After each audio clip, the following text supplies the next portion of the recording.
हरे कृष्णा, राधे राधे। हम सभी साधक सीए रघुवीर विवाहों का श्रवण कर रहे हैं।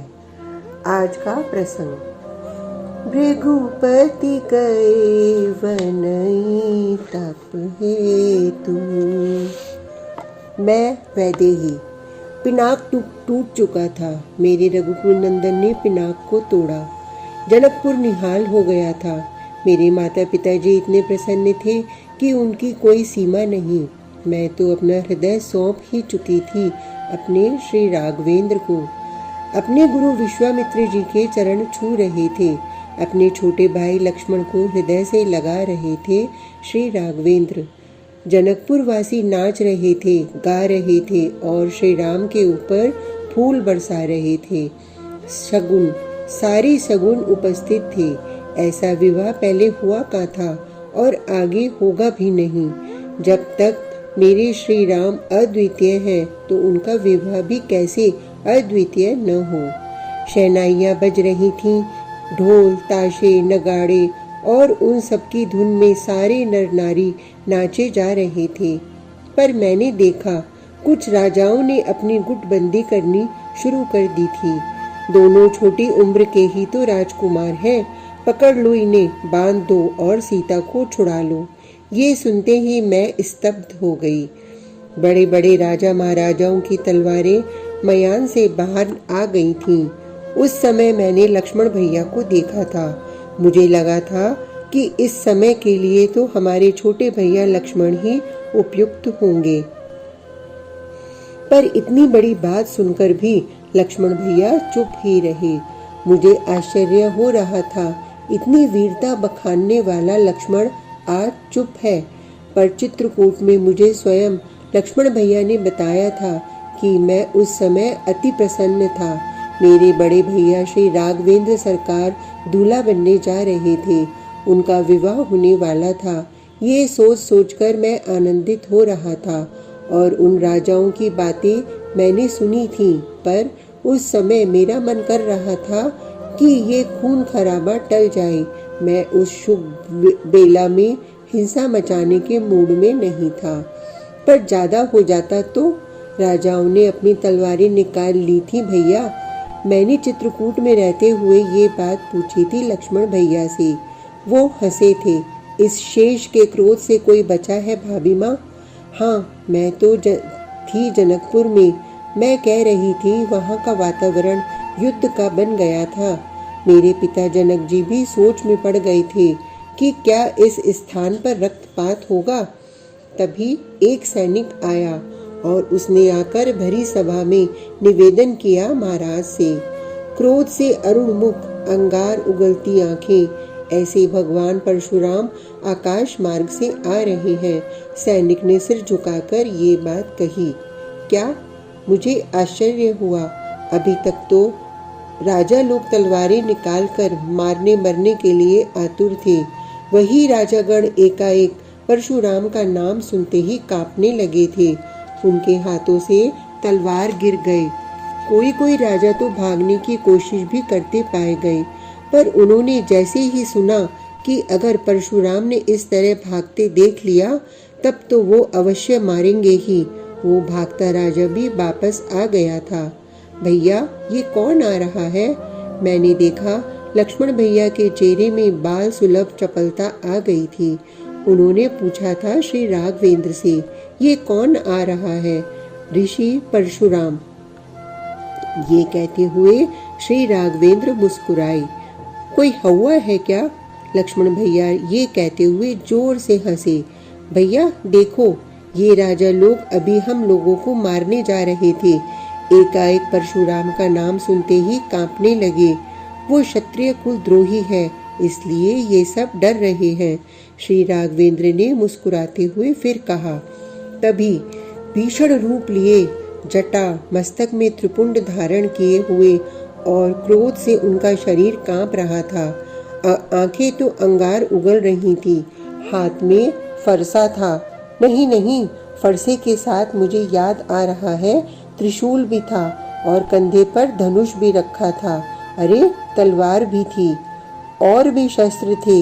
मुझे अब ज्यादा ध्यान नहीं है और उसके बाद मुझे परशुराम जी मिले भी नहीं हैं। जनक, हे राजा जनक, भरी सभा में आकर ऋषि परशुराम जी ने चिल्लाना शुरू किया, सीता को लाओ। मेरे पिताजी ने मेरी माता सुनैना को कहा। मेरी सखियां मुझे लेकर आ गई थीं। मुझे लेकर मेरे पिता आगे बढ़े और स्वयं प्रणाम करते हुए मुझे भी प्रणाम करने के लिए कहा। हे भगवान परशुराम, ये जनक आपको प्रणाम करता है, प्रसन्न रहो। ये आशीर्वाद भी क्रोध में ही दिया था उन्होंने। मेरी ये पुत्री सीता है, इसे भी आशीर्वाद दीजिए। आज ही इसका स्वयंवर हुआ है ब्रह्म ऋषि, सौभाग्यवती भव। मेरे पिताजी इस आशीर्वाद से बहुत प्रसन्न हुए। तब मैं समझी कि मुझे क्यों आशीर्वाद दिलाना चाहते हैं मेरे पिता, ताकि मेरे सुहाग की ओर ये देखे भी ना। पर अब जो आगे हुआ।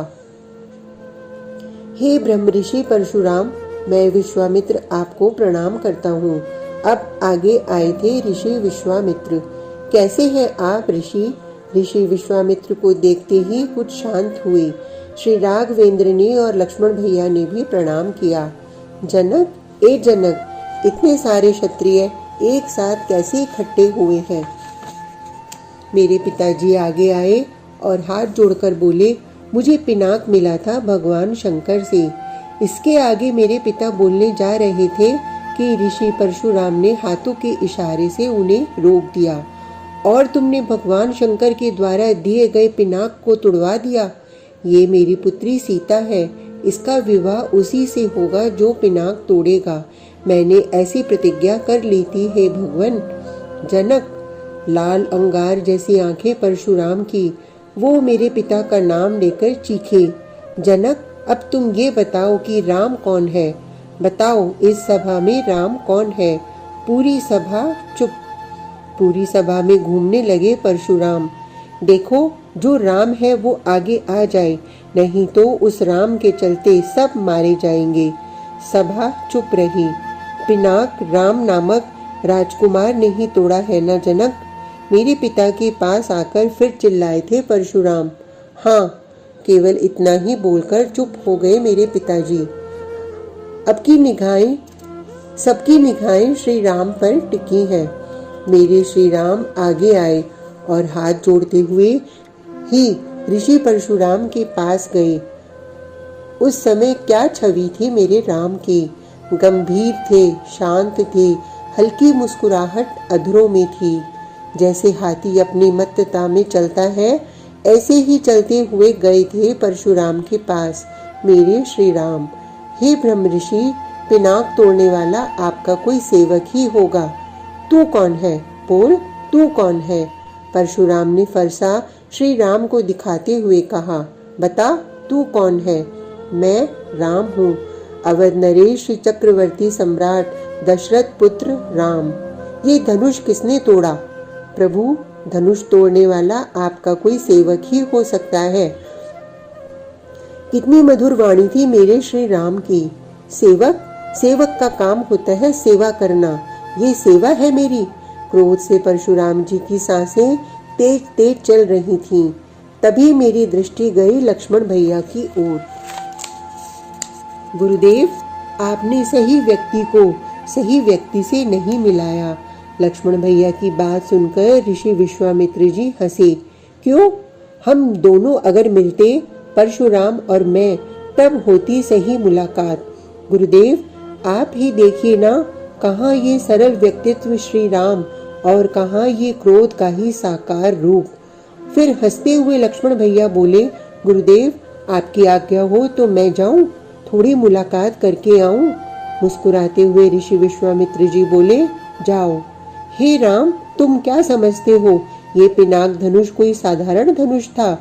ये असाधारण धनुष था इस विश्व का। हे ऋषि, मेरी एक बात समझ में नहीं आ रही कि आपको क्रोध किस बात का है। लक्ष्मण जी आगे बढ़कर बोले, तू कौन है बालक? परशुराम जी फिर चिल्लाए, मैं इनका सेवक छोटा भाई ही हूँ और मेरा नाम है लक्ष्मण। पर आपको क्रोध क्यों? हे ऋषि, हम बचपन में आपकी कुटिया में भी गए हैं। ऐसे ही खेलते खेलते हनुमान जी हमें अपने कंधे पर बिठाते थे और ले चलते थे। छोटे तो थे ही। एक बार आपकी कुटिया में चले गए तो हमने देखा वहां हजारों धनुष रखे हुए थे आपने। क्या आप धनुष के विक्रेता हैं? और यहाँ भी इतने सारे शस्त्र लेकर आए हैं। लक्ष्मण भैया ताली बजाकर हंसते हुए बोले, मैंने तो समझा था कि कोई शस्त्र बेचने वाला व्यापारी आया है। लक्ष्मण, क्रोध चरम पर पहुंच गया था परशुराम का। अरे सुनो सुनो ऋषि, फिर आपकी कुटिया में जाकर मैंने जो जो धनुष आपने रखे थे उन्हें देखा। बड़े कमजोर धनुष थे। प्रत्यंचा चढ़ाने के लिए जैसे ही धनुष को मैं झुकाता टूट जाता धनुष। तो ऐसे मैंने आपकी कुटिया में रखे हजारों धनुषों को तोड़ दिया था। पर आप उस समय तो क्रोध नहीं किए, न हमारे अयोध्या में आकर क्रोध को प्रकट किया। फिर आज क्या हो गया आपको?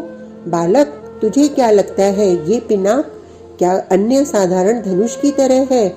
मूर्ख बालक, ये पिनाक है। देखो ऋषि, हम तो क्षत्रिय हैं, हमारे लिए सारे धनुष समान ही हैं, चाहे पिनाक हो या कोई और। मूर्ख बालक, तू समझता नहीं है। ऋषि, समझते तो तुम नहीं हो। मूर्ख बालक, क्या ये साधारण धनुष था? ऋषि, जब धनुष साधारण नहीं था तो तोड़ने वाला साधारण कैसे हो सकता है? पूरी सभा सुन रही थी लक्ष्मण और परशुराम के इस संवाद को। पर मेरी सखियां दुष्ट हैं, बहुत बदमाश हैं।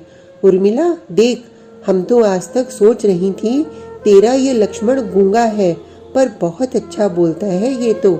जीजी देखो ना इन सबको, उर्मिला ने धीरे से कहा मेरे कान में। मैंने पीछे मुड़कर देखा और आंखें दिखाकर कहा, परशुराम जी हैं, चुप रहो। पीछे से मेरी सखी बोली, हमारा क्या कर लेंगे? मुझे हंसी भी आ रही थी उनकी बातों से, पर सभा में दृश्य तो विचित्र दिख रहा था।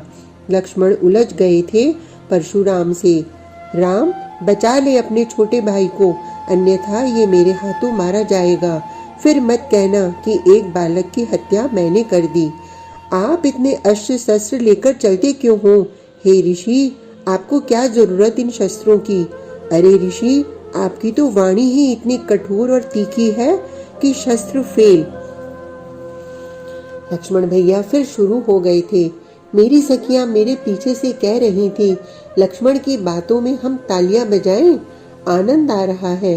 मैंने हाथ जोड़े, हे मेरी दुष्ट सखियों, चुप रहो, कुछ मत करना, ये परशुराम जी हैं। देखो देखो, मेरे श्री राघवेंद्र अब आगे आ रहे हैं और लक्ष्मण भैया पीछे गए। मैंने सखियों से कहा, हे ऋषि, ये मेरा छोटा भाई है, बालक है, और वैसे भी हम बड़े लोगों को बालक की बातों का बुरा नहीं मानना चाहिए, क्षमा कर देना चाहिए। मेरी आपके चरणों में विनती है, हे ऋषिवर, आप इसे क्षमा कर दें। आहा राम, तुम कितना मीठा बोलते हो, आनंद आ गया तुम्हारी वाणी सुनकर। पर विधाता ने इसके साथ तुम्हारी जोड़ी ठीक नहीं बनाई, ये तुम्हारे लायक नहीं है राम। परशुराम जी ने कहा था। हाँ ऋषि, इनकी और मेरी जोड़ी ठीक नहीं है, पर आपके साथ मेरी जोड़ी ठीक है। ऐसा कहते हुए लक्ष्मण भैया आगे आ गए थे। तू फिर आ गया, मैं तुझे मार दूंगा, ये कहते हुए परशुराम आगे बढ़े। हे ऋषि, ये बार बार हमें फरसा न दिखाओ, हम कोई छुई मुई का पौधा नहीं है जो मुरझा जाए। अगर हिम्मत है तो आओ, जनेऊ तोड़कर आओ, माथे का त्रिपुंड मिटाकर आओ, क्योंकि हमें सिखाया गया है ऋषि के ऊपर हाथ नहीं उठाना। आओ, अपने ऋषियों के चिन्हों को मिटाकर फिर मैं बताता हूँ कि क्या ताकत है सुमित्रा के दूध में। बस इतना सुनते ही परशुराम का क्रोध 7वें आसमान पर चढ़ गया। तभी श्री राघवेंद्र आगे आए। हे ऋषि, मैं हूँ आपका दोषी, आपके पिनाक को मैंने तोड़ा है, इसलिए आप मुझे जो दंड देना चाहें दे। चलो राम, मैं तुम्हें अवसर देता हूँ, लड़ो मेरे साथ। नहीं ऋषि, मेरे छोटे भाई ने जो अभी कहा मैं भी वही कहूँगा। हम क्षत्रिय लोग ऋषियों के ऊपर हाथ नहीं उठाते, ये हमें शिक्षा दी गई है, इसलिए आप अपना फरसा लें और मेरे सिर को काट दें। ये राम अपना सर आपके सामने झुकाता है। इतना कहकर श्री राघवेंद्र ने अपना शीश झुका दिया था। राम, ए राम, ये क्या? अपना उत्तरीय हटाओ तो। परशुराम जी ने कहा, ये तुम्हारे वक्ष में क्या है? भृगुपद चिन्ह। ये तो भगवान नारायण के अलावा और किसी के वक्ष में नहीं होता। ओह, तो क्या तुम नारायण हो? परशुराम हाथ जोड़कर खड़े थे अब मेरे श्री राम के आगे। ये धनुष लो राम, इसको चढ़ाओ। मेरे श्री राम ने उसी समय परशुराम जी के धनुष को लिया और जैसे ही उसे चढ़ाने लगे, पता नहीं अब हंसी आती है मुझे। मैं दौड़ी थी अपने श्री राघवेंद्र के पास। मेरी सखियां मुझे देखती रह गई थीं, पर मैं दौड़ी, बहुत तेज दौड़ी और श्री राघवेंद्र के चरण पकड़ लिए। नाथ, अब नहीं। एक पिनाक को चढ़ाया तो मेरे साथ आपका विवाह हो रहा है। अब कहीं इस दूसरे धनुष को आपने चढ़ा लिया तो कहीं दूसरी राजकुमारी आपको वरमाला पहनाने न आ जाए।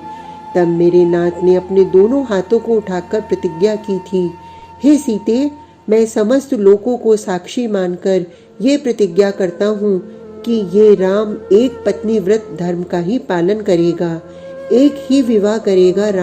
राम के लिए वैदेही को छोड़कर अन्य सब माँ और भगिनी है। बस इतना कहकर जैसे ही मेरे प्रभु ने अपने दोनों हाथों को उठाया था, तभी फूल बरस पड़े, जय जयकार होने लगा। परशुराम ने अपने दोनों हाथों को जोड़ लिया था मेरे श्री राम के सामने। इससे ज्यादा झुकना इनके स्वभाव में था भी नहीं। आज का प्रसंग इतना ही। कल तक के लिए हरे कृष्णा, राधे राधे।